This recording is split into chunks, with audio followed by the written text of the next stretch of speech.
For about 2 years, our nation was held completely hostage by the use of the COVID-19 pandemic. Of course, COVID-19, incredibly dangerous. I'm sure we all realize this. I mean, the death rate, it's so high. It's almost as dangerous as a flu. And of course, the vaccination is completely safe. I have to say this, of course, because YouTube. But I actually completely believe all that. Don't question anything ever. But yeah, as I was saying, we were held hostage as a country. People were forced into isolation. You thought isolation was a serious problem before COVID-19. People were already distancing each other themselves from each other. It's gotten so much significantly worse. I mean, you go to like a grocery store, you're at checkout, the people won't even talk to you in line or anything. Everybody's like so like socially uncomfortable. They all have like social anxiety. They all identify as introverts now. It's super gay and cringe. But yeah, isolation, it was already a problem beforehand. It skyrocketed thanks to COVID-19 and the lockdowns. On top of that, people were forced to muzzle up. They had to put on these masks. And again, another way to just increase isolation even more, dehumanize each other. No bueno. Countless people lost their jobs due to layoffs that happened during the pandemic. I mean, I personally know people. I have people in my family that lost their jobs because of COVID-19. So yeah, that's really great. That's something we can really be appreciative of.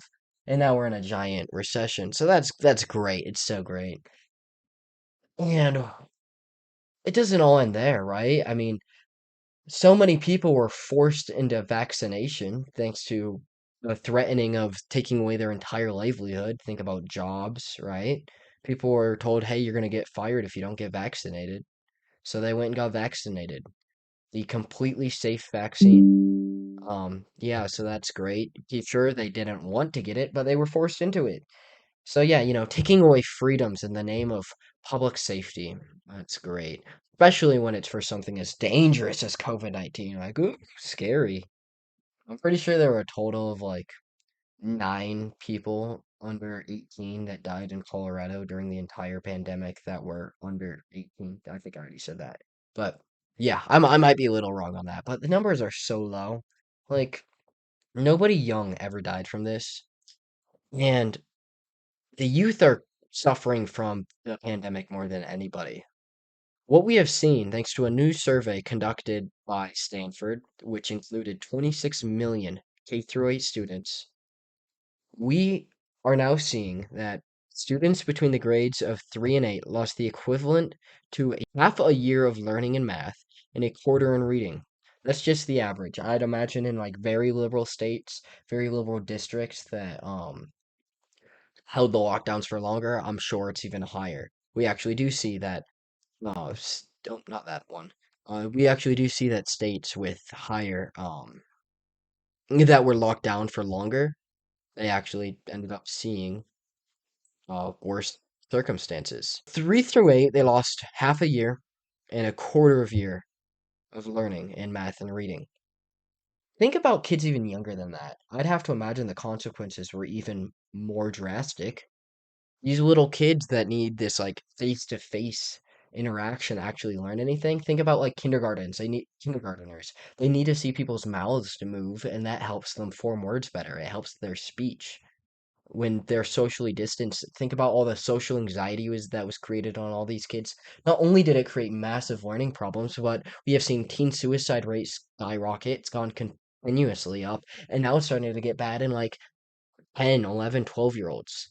Think about that. There are 10-year-olds out there killing themselves thanks to the isolation that is currently present in our society. And yeah, this only got worse. This only made social anxiety worse. You see all kinds of different forms of anxiety, especially social ones, all kinds of new mental health disorders that have gone up significantly in young people during the pandemic. And it's because they were isolated and they're maybe seeking attention, but more than likely they just don't know how to interact with each other anymore. Super depressing stuff. It's no good at all. But yeah, the people that were least at risk for COVID, the people that unless they had some serious medical problems, were not going to die from COVID. They were affected worse than anybody. Anybody. We also see that kids who were in some kind of economic hardship, the inequality was even it grew even more between the poor and the rich. We see that in areas with low economic or just low economic areas, the inequality grew even more. And it also says racial education inequality as well. We all know that's just playing onto economic inequality as well, right? I mean, less white areas tend to be poorer areas.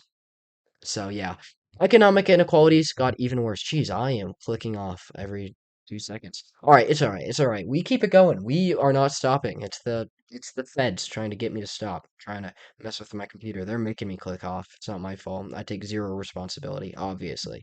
Yeah, you get it. It's so true. It's so true. But yeah, COVID, we cannot forget what they did to us. We cannot forget how little they show they actually care about the people.